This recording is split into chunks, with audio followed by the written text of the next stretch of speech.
Next chapter है हमारा pricing decision, chapter number 7। इसमें हम पढ़ेंगे introduction, factors affecting price decisions, pricing methods, setting the price strategies, adapting the price, and initiating and responding to price changes. So these are the content under this chapter, pricing decisions. सबसे पहले अगर price की बात करें तो price हमेशा याद रखना है आपको कि price is the one element of the marketing mix. Marketing mix की बात करें so there are the 4 P's which is consist and they are the grouping together and they are called as marketing mix. तो सबसे पहला 4 P's में P है वो है product, then place, price and promotion.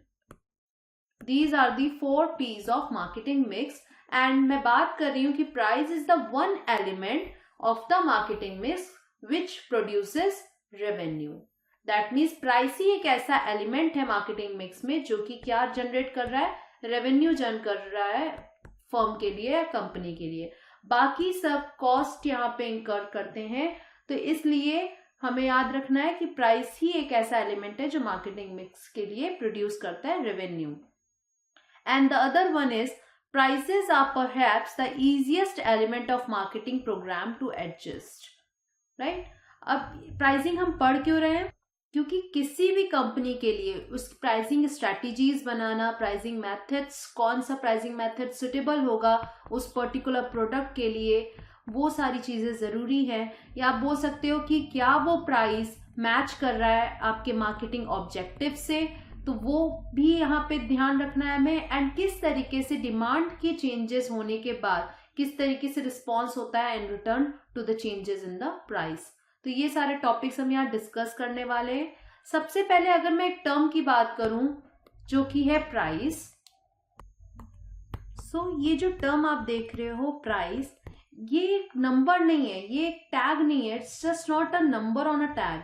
It comes in many forms and performs many functions. किन किन forms में, आप जो रेंट पे कर रहे हो, आप जो ट्यूशन फीस दे रहे हो, राइट, या आप कोई भी तरीके का फीस दे रहे हो, कोई भी टाइप का फेयर दे रहे हो, कोई भी टाइप का वेजेस दे रहे हो, ये सब बन जाते हैं प्राइस। इन सभी को हम प्राइस बोलेंगे। ये सारे के सारे प्राइस आप पे कर रहे हो in order to buy some goods और service, right, in order to buy some goods and service. और जो प्रोड्यूसर के लिए क्या बन जाएगा, इन टर्न रेवेन्यू बन जाएगा। तो वो होता है for producer it becomes the revenue.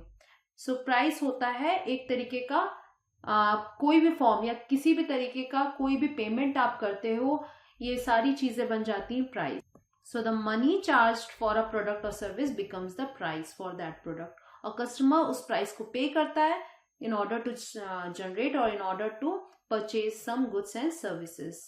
ठीक है, तो इस तरीके से प्राइस को हमने समझा। एंड किस तरीके से अब हम इसमें पढ़ेंगे कि क्या प्राइसिंग ऑब्जेक्टिव्स होती हैं मार्केटिंग में, कि किस तरीके से प्राइस को सेट करना है एवरीथिंग। तो उसके लिए प्राइसिंग ऑब्जेक्टिव्स को पढ़ना बहुत ज़्यादा ज़रूरी है, क्योंकि यहाँ पे अगर मैं प्राइसिंग ऑब्जेक्टिव्स की बात करती हूँ तो किसी भी ऑब्जेक्टिव की बात करते हैं तो ऑब्जेक्टिव एक तरीके का हमें बताता है कि किस पाथ पे हमें चलना है, एक तरीके का हमें डायरेक्शन प्रोवाइड करता है।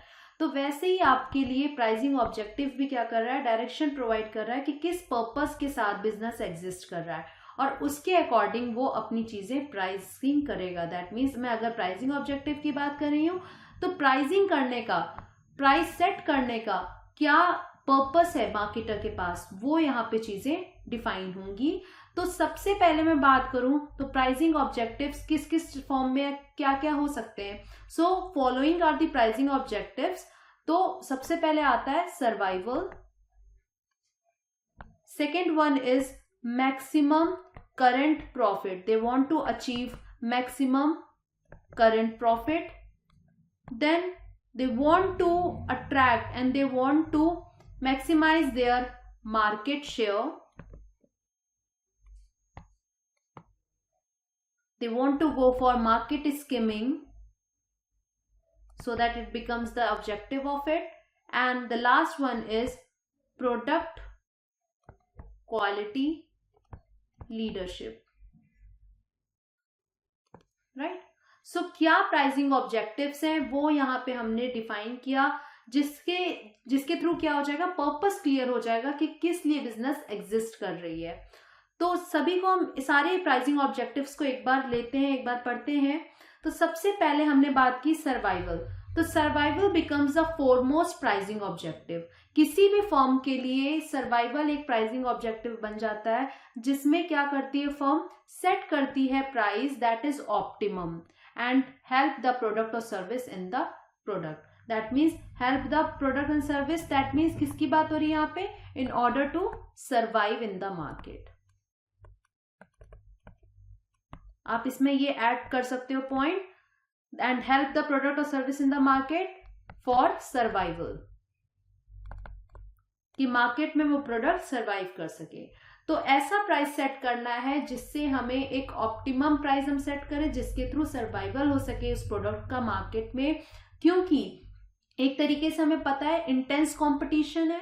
सो किस तरीके से कस्टमर की टेस्ट एंड प्रेफरेंसेस के अकॉर्डिंग आपने उस प्रोडक्ट को लेकर आए हो, यहाँ पे इसीलिए उस चीज को ध्यान रखने के लिए फर्म को एक ऐसा प्राइस सेट करना पड़ेगा जिसमें फर्म क्या करे, अपनी कॉस्ट को, जो भी फिक्स्ड कॉस्ट है एंड जो भी वेरिएबल कॉस्ट है, उसको कवर कर सके without adding any profit margin to it. तो यहाँ पे सर्वाइवल कैसे पॉसिबल है, जब उसकी कॉस्ट जो उसने इंकर की है वो कवर कर ले रहा है और कोई भी प्रॉफिट अभी ऐड उसमें नहीं कर रहा है। तो एक तरीके का सर्वाइवल को हम बोल सकते हैं कि it should be the short term objective,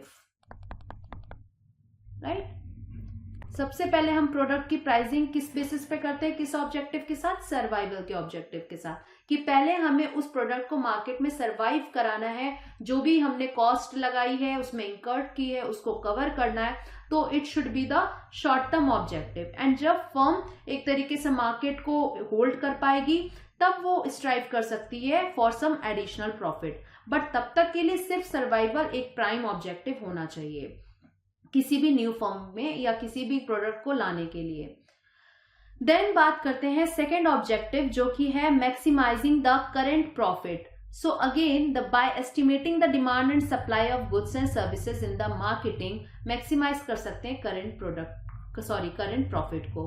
तो क्या काफी फर्म्स क्या करती हैं, मैक्सिमाइज करती हैं करंट प्रॉफिट को इन दोनों को एस्टिमेट करके, किसको, demand and supply of goods, demand and supply, D&S, इन दोनों को एस्टिमेट कर लेती है और इसके अकॉर्डिंग प्राइसिंग करती है।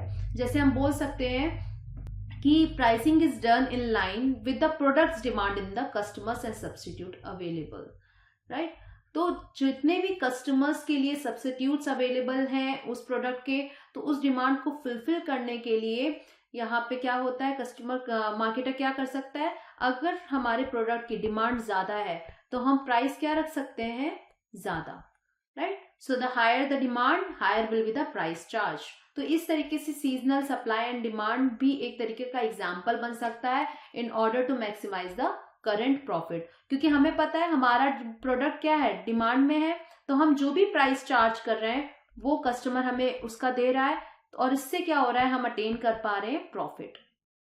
एंड यहाँ करंट प्रॉफिट क्यों, क्योंकि सीजनल डिमांड तो चेंज होता रहता है, demand changes with the time, तो उस टाइम पे जो डिमांड इंक्रीज है उस टाइम पे करंट प्रॉफिट आप कितना मैक्सिमाइज कर पा रहे हो। तो this will be the another objective of pricing. Then third one is capturing large market share. Now अब फर्म को क्या करना है, फर्म को अपना मार्केट शेयर को बढ़ाना है, ज्यादा मार्केट शेयर को इंक्रीज करना है, एक्सपैंड करना है। तो यहाँ पे ये कैसे करेगी, so many firms charge low prices for their offerings to capture great market share. Low price रखकर, या मैं बोलूं तो मार्केट पेनिट्रेशन, ये स्ट्रैटेजी, पेनिट्रेशन की स्ट्रैटेजी वो यूज करके, जहां पे हमें पता है कि स्ट्रैटेजी में क्या होता है कि मार्केटर क्या करता है, अपने प्राइस को लो रखता है, क्यों, क्योंकि उसे मार्केट शेयर को इंक्रीज करना है, राइट। तो ये सारी स्ट्रैटेजीज को यूज करके वो मार्केट शेयर बढ़ा सकता है, क्योंकि हमें पता है जब प्रोडक्ट का प्राइस लो हो जाता है तो एक तरीके का सेल्स